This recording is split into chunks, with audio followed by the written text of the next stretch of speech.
भोजन, शानदार भोजन। चाहे कोई सेना कितनी भी शक्तिशाली क्यों ना हो, जब सैनिकों के पेट में कुछ नहीं होता तो वो ठीक से काम नहीं कर सकती।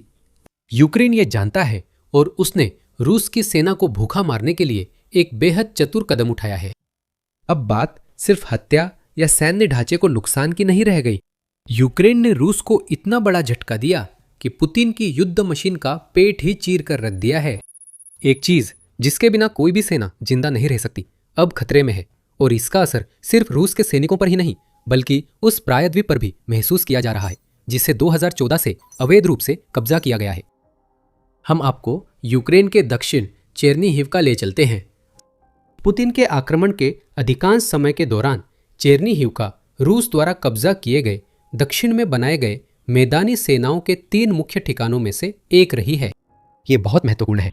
ये बेस 2 अन्य के साथ मिलकर यूक्रेन के दक्षिण में रूसी सेना का पेट है और पुतिन के गुर्गों का पेट भरे रखने के लिए बेहद जरूरी है। बस इतना ही काफी है कि वे यूक्रेन की रक्षा के खिलाफ अपनी बेकार हमले शुरू कर सके और उस क्षेत्र की अपनी रक्षा बनाए रख सके जिसे उन्होंने अवैध रूप से कब्जा किया है।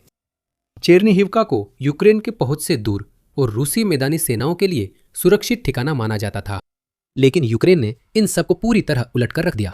1 जून को यूक्रेन के मानव रहित प्रणाली बल की 422वीं अलग रेजिमेंट ने जापोरिजिया ओब्लास्ट के येलिसाइविक्का बस्ती के पास एक रूसी सप्लाई ट्रक पर सीधा निशाना साधा। सिर्फ इतना ही काफी उल्लेखनीय होता। यूक्रेन जब भी कोई सप्लाई ट्रक नष्ट करता है वो रूस की सेना तक खाना और हथियार नहीं पहुंचा पाता। इस हमले को खास बनाता है कि यह चेर्निहिवका से सिर्फ 23 किमी दूर हुआ। मामला सिर्फ इतना नहीं कि हमला 23 किलोमीटर दूर था। यूक्रेन के ड्रोन चेर्निहिवका के दक्षिण पूर्व में 23 किमी तक पहुंचे, जिससे साबित हुआ कि वे रूस के अजेय माने गए बेस तक ही नहीं, उससे आगे जाकर संभवतः उस बेस की ओर जा रहे सप्लाई ट्रक को भी तबाह कर सकते हैं।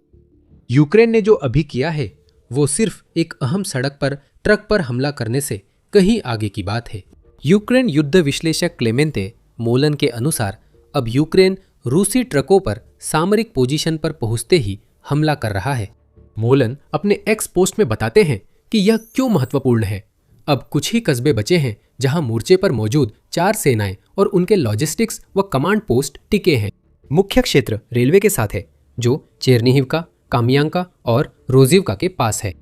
जितना अधिक यूक्रेन इन कस्बों तक सामरिक स्तर पर पहुंचने वाले रसद तंत्र पर हमला करता है, रूस के लिए उन 4 सेनाओं को आपूर्ति करना उतना ही कठिन हो जाता है जो इन 3 बस्तियों को बेस बनाती है। ये वही गहरावार है जो सेना के पेट में घाव कर देता है। यूक्रेन का रूस की लॉजिस्टिक्स पर बढ़ता हमला केवल ईंधन और सैन्य उपकरणों को रोकने तक सीमित नहीं है। रूस के नष्ट किए गए ट्रक कुछ भी ले जा सकते थे, जिसमें वे जरूरी खाद्य आपूर्ति भी शामिल है जो उस जमीनी सेना को ऊर्जा देने के लिए चाहिए, जिसे यूक्रेन के दक्षिण और पूर्व में लगातार हमले करने का आदेश दिया गया है। जब सैनिक भूखे होते हैं, हमले या तो नहीं होते या बहुत कमजोर होते हैं। चेर्निहिवका से 23 किमी दक्षिण पूर्व में जलता सप्लाई ट्रक रूस को यह संदेश देता है कि अब 4 फील्ड आर्मी भूख के कारण अपने ठिकाने छोड़ने के खतरे में हैं।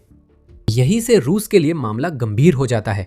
अगर ये सिर्फ जलते सप्लाई ट्रक की बात होती तो इसका खास मतलब नहीं होता। सप्लाई से भरा एक ट्रक खो जाना रूस को नुकसान जरूर पहुंचाता है, लेकिन ये किसी फील्ड आर्मी को पंगु बनाने के लिए काफी नहीं है। 4 तो दूर की बात है, ये सिर्फ एक ट्रक नहीं बल्कि सैकड़ों ट्रक है। यूक्रेन ने एक संगठित मिड रेंज अभियान शुरू किया है, जिसके परिणाम स्वरूप उन इलाकों में रूसी सप्लाई पूरी तरह से बंद हो गई है जिन पर रूस ने कभी नहीं सोचा था कि यूक्रेन हमला कर पाएगा।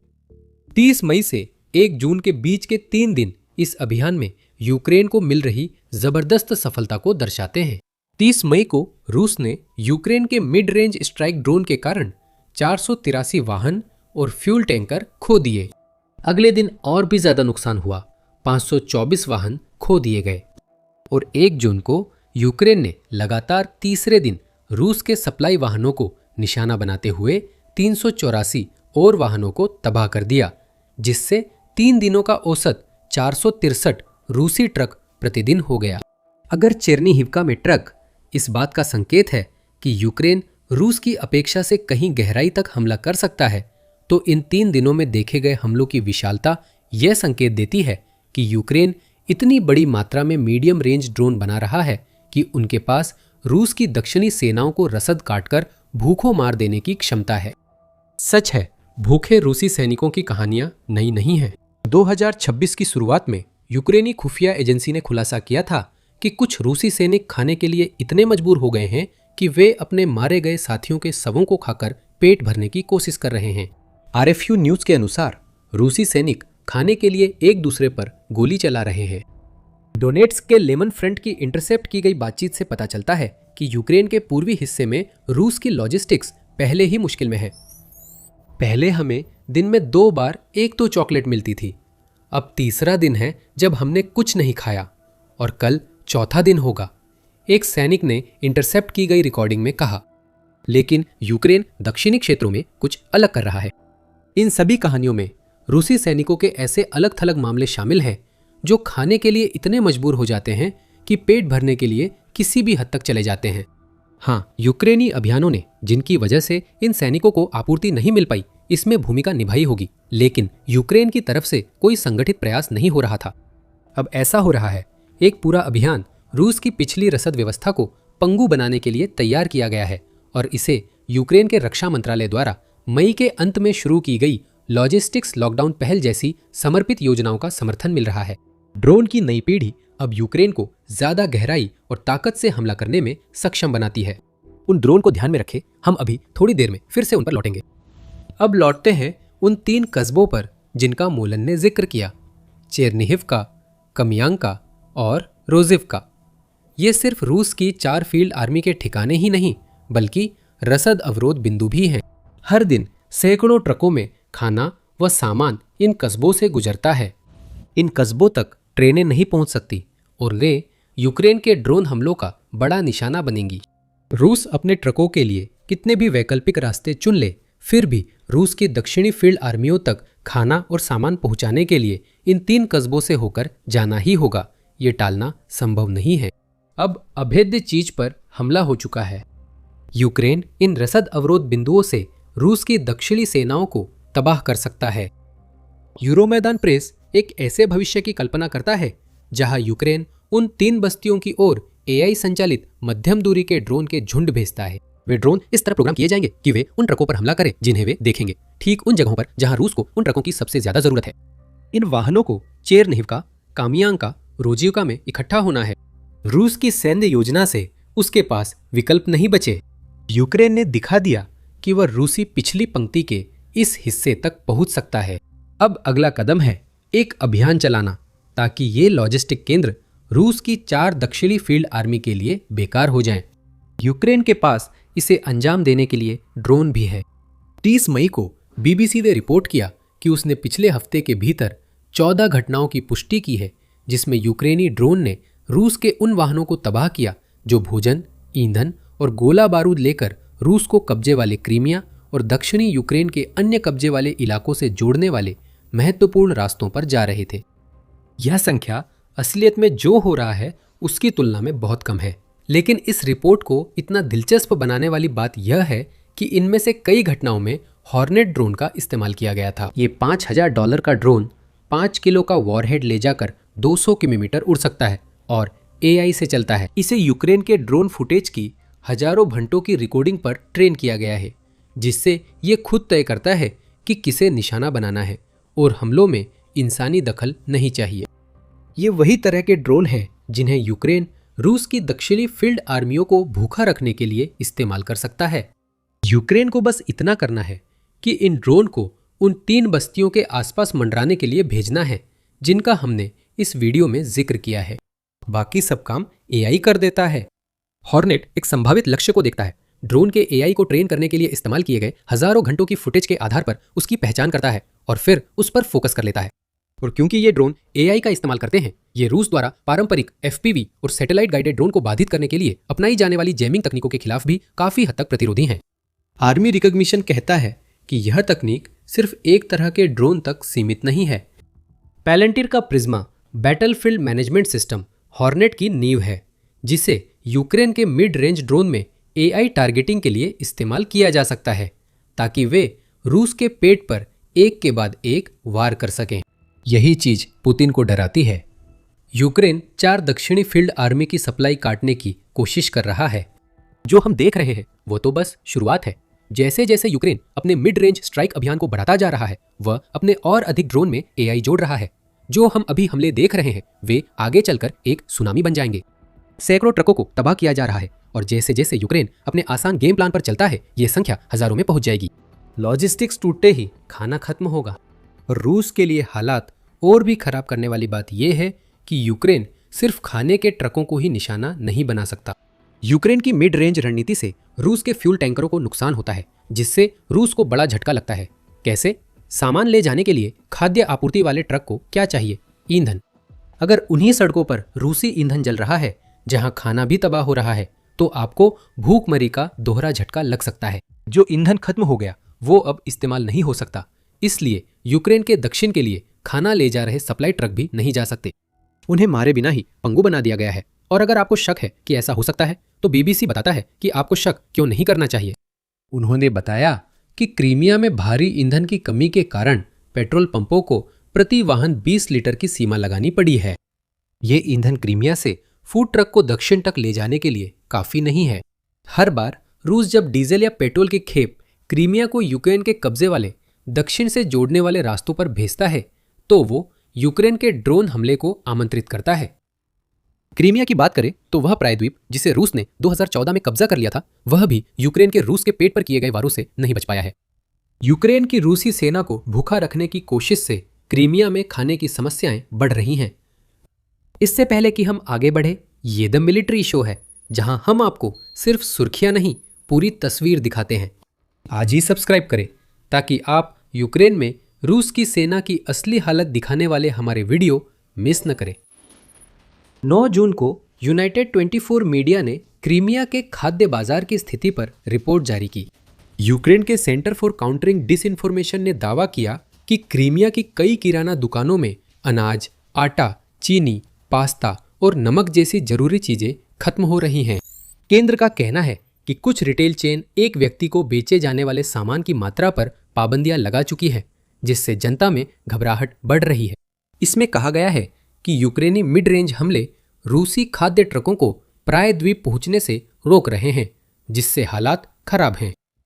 जैसे अपने सैनिकों को खाना खिलाने में नाकाम होना ही काफी नहीं था, अब पुतिन और उनके क्रेमलिन साथी नागरिकों को प्रभावित करने वाली खाद्य कमी से भी जूझ रहे हैं। ये पुतिन के लिए एक बड़ी समस्या है। जितना भी क्रीमिया की कठपुतली सरकार यह दिखाने की कोशिश करे कि कुछ नहीं हो रहा, वे उन लोगों की आंखों में धूल नहीं झोंक सकते जो साफ साफ खाली सुपरमार्केट की शेल्फ देख रहे हैं। प्रचार लोगों के पेट में खाना नहीं डालता और बताया जा रहा है कि क्रीमिया में इस मुद्दे को लेकर पहले से ही जनता की चिंता बढ़ रही है। अब रूस क्रीमिया प्रायद्वीप तक आपूर्ति बनाए रखने की क्षमता खो रहा है और यह सतह पर जितना दिखता है उससे भी कहीं बड़ा समस्या है। इस खाद्य संकट का कारण यूक्रेन के वे हमले हैं जो क्रीमिया के जमीनी गलियारे पर हो रहे हैं और कब्जे वाले प्रायद्वीप को रूस नियंत्रित दक्षिणी क्षेत्रों से जोड़ते हैं। दूसरे शब्दों में कहे तो यहाँ दोनों तरफ से चीजें चल रही है। दक्षिणी क्षेत्रों की आपूर्ति क्रीमिया नहीं पहुंच रही, ये बात तो स्पष्ट है। हालांकि रूस भी रूसी मुख्य भूमि से क्रीमिया में आपूर्ति पहुंचाता है, अक्सर केर्च ब्रिज के जरिए। वे आपूर्तियां उन्हीं सप्लाई रूट से भेजी जाती है जिन्हें यूक्रेन निशाना बना रहा है, खासकर जब वे दक्षिणी क्षेत्रों चेरनिहिवका, काम्यांका और रोजिवका के चोक पॉइंट्स की ओर बढ़ती है। आप देख सकते हैं कि ये किस ओर बढ़ रहा है। क्रीमिया के नागरिक देखते हैं कि उनकी खाद्य आपूर्ति कम हो रही है क्योंकि रूस खाद्य खेपों को मोर्चे पर भेजने को प्राथमिकता दे रहा है, लेकिन यह तरीका भी अंत में असफल होगा। यूक्रेन की बढ़ती मिड रेंज स्ट्राइक्स के कारण क्रीमिया से दक्षिणी इलाकों में आपूर्तियां अब नहीं पहुंचती। चारों फील्ड आर्मी भूखी रहती है और नतीजतन यूक्रेन के दक्षिण और पूर्व में रूस के हमले कमजोर पड़ जाते हैं। यूक्रेन की पकड़ बहुत मजबूत है। इस समय वे सभी कब्जे वाले क्षेत्रों में रूस का गला घोट रहे हैं, लेकिन बात इससे भी गहरी है। दक्षिण की चारों फील्ड आर्मियां को डर है कि यूक्रेन उनकी खाद्य आपूर्ति नष्ट कर सकता है, जिससे क्रीमिया के कब्जाधारी खाली सुपरमार्केट देख रहे हैं और नई खाद्य समस्याएं आ रही हैं। ये समस्याएं सिर्फ कब्जे वाले क्षेत्रों नहीं, खुद रूस को भी प्रभावित कर रही हैं। अब हम ये तर्क नहीं देने जा रहे कि रूस उन्हीं तरह की खाद्य कमी से जूझ रहा है जिससे उसके कब्जाधारी जूझ रहे हैं। ऐसा कहना झूठ होगा। रूस में 4 साल की जंग से अर्थव्यवस्था कमजोर हो गई है और खाने पीने की चीजें इतनी महंगी हो गई हैं कि आम लोग उन्हें खरीद नहीं सकते। रैक पर अभी भी खाना मौजूद है, लेकिन महंगाई के कारण वो खाना इतना महंगा हो गया है कि रूसी नागरिकों के लिए इतने लंबे समय बाद खाना खरीदना पहले से कहीं ज्यादा मुश्किल हो गया है। यह दिखता है कि यूक्रेन को रूस को भूखा रखने के लिए सीधे हमला करना जरूरी नहीं है। रूस से जुड़ी किसी भी चीज पर हमला करना ही काफी है और यूक्रेन हर दिन जब भी वह आक्रमण के खिलाफ खुद का सफलतापूर्वक बचाव करता है तो वह पुतिन और उनके लोगों के लिए हालात और भी खराब कर देता है। बीबीसी ने फरवरी में रूस की खाद्य मुद्रास्फीति की समस्या उजागर की थी। एक मॉस्को के विज्ञापन विशेषज्ञ ने बताया कि उसका मासिक खाद्य बजट $450 से बढ़कर $555 हो गया, जो 22% की वृद्धि है। ये कई वर्षों में नहीं हुआ। वो जबरदस्त मूल्य वृद्धि अलेक्जेंडर पर सिर्फ 1 महीने में पड़ी थी। अगर हम व्यापक रूप से देखें तो रूस में 2024-2026 के बीच अधिकांश बुनियादी वस्तुओं की कीमतें तेजी से बढ़ी। आलू और चॉकलेट में सबसे ज्यादा बढ़ोतरी हुई है क्योंकि उनकी कीमतें 2 साल में क्रमशः 167% और 125% बढ़ गई है। हर जगह यही कहानी है। रूस में 2024 से 2026 की शुरुआत तक दूध के दाम 59% बढ़े हैं। अब डिब्बाबंद बीन्स की कीमत 55% ज्यादा है। चीज 50% महंगा हो गया है और यहां तक कि एक साधारण सफेद ब्रेड भी 2026 में रूसियों को 2024 की तुलना में 45% ज्यादा चुकानी पड़ रही है। ये यूक्रेन युद्ध की वो कीमत है जो रूस को चुकानी पड़ रही है, जिसे हम अक्सर नहीं देख पाते। मुख्य भूमि पर खाने की कीमतें बढ़ रही हैं और मोर्चे पर भूखमरी भी है। मॉस्को टाइम्स ने अप्रैल में भी इस पर रिपोर्ट की थी। इसका दावा है कि रूस भर में कम कीमत वाले खाद्य पदार्थों और दुकान के अपने ब्रांड वाले सामान की मांग आसमान छू रही है, क्योंकि खरीदार अब वे ब्रांडेड सामान नहीं खरीद सकते जो कुछ ही महीने पहले वे आसानी से खरीद लेते थे। रूस अब भी यह दावा करने की कोशिश करता है कि वास्तविक आय में वृद्धि कुछ हद तक ठीक ठाक है। राज्य सांख्यिकी एजेंसी रोस्टेट ने यह जरूर नोट किया कि 2025 में वृद्धि धीमी हो गई, जो 2024 के 8.2% से घटकर 7.4% रह गई और 2025 की अंतिम तिमाही में आय वृद्धि घटकर 5.8% पर आ गई। ये आंकड़े कुछ हद तक ठीक लगते अगर सबसे बुनियादी चीजों में भी खाद्य मुद्रास्फीति इन वृद्धि दरों से कई गुना तेज न होती। रूस के मुख्य क्षेत्र में भोजन की कमी का खतरा नहीं है और मॉस्को में क्रीमिया जैसी स्थिति की संभावना बहुत कम है। पुतिन के युद्ध का आर्थिक असर अब आम रूसी नागरिकों पर भी दिख रहा है। 2022 के बाद सबसे बड़े संकट की ओर बढ़ती अर्थव्यवस्था आम रूसी नागरिक के लिए खाना और मुश्किल बना रही है। दक्षिण में रूस की 4 फील्ड आर्मी की हालत और खराब है। कम से कम जल्द ही उनकी हालत और खराब हो जाएगी, क्योंकि यूक्रेन अपनी मध्यम दूरी की मुहिम को बढ़ा रहा है ताकि रूसी सेना के पेट पर वार किया जा सके। मुख्य समस्या ये नहीं है कि एक ड्रोन ने चेरनिहिवका के दक्षिण पूर्व में 23 किलोमीटर दूर एक ट्रक को उड़ा दिया। असली खतरा यह है कि यह हमला रूसी सेना के लिए कितना घातक है। कब्जे वाले इलाकों में सुरक्षित जोन अब खतरे में है। यूक्रेन ने रूस की दक्षिणी सैन्य रसद आपूर्ति के अहम अवरोध की पहचान कर ली है। अब दबाव बनाना बाकी है। AI ड्रोन झुंड और क्रीमिया और कब्जे वाले दक्षिण के बीच जाने वाले ट्रकों पर और हमले होंगे। जल्द ही क्रीमिया की खाली अलमारियों के साथ साथ 4 पूरी फील्ड आर्मियों की खाद्य आपूर्ति भी खत्म होने लगेगी। इसका नतीजा होगा लड़खड़ाते हुए हमले और यूक्रेन के पास रूस को पीछे धकेलने और जवाबी कार्रवाई करने के पहले से कहीं ज्यादा मौके होंगे। क्रीमिया सबसे साफ संकेत देता है कि रूस को खाने और ईंधन की सबसे ज्यादा कमी का सामना करना पड़ रहा है, जितना किसी और कब्जे वाले इलाके में नहीं हो रहा। हमने वीडियो में इस पर चर्चा की है, लेकिन यूक्रेन का अहम RR-280 लैंड ब्रिज के खिलाफ अभियान असली नुकसान कर रहा है। 2014 के बाद पहली बार क्रीमिया की आज़ादी अब सपना नहीं लगती। ये अभियान प्रायद्वीप को यूक्रेन लौटाने के लिए जारी है। और जानकारी के लिए वीडियो देखें। पसंद आए तो द मिलिट्री शो को सब्सक्राइब करें ताकि आप जान सके पुतिन के गुर्गों को कब्जे वाले इलाकों में क्या समस्याएं आती है। धन्यवाद।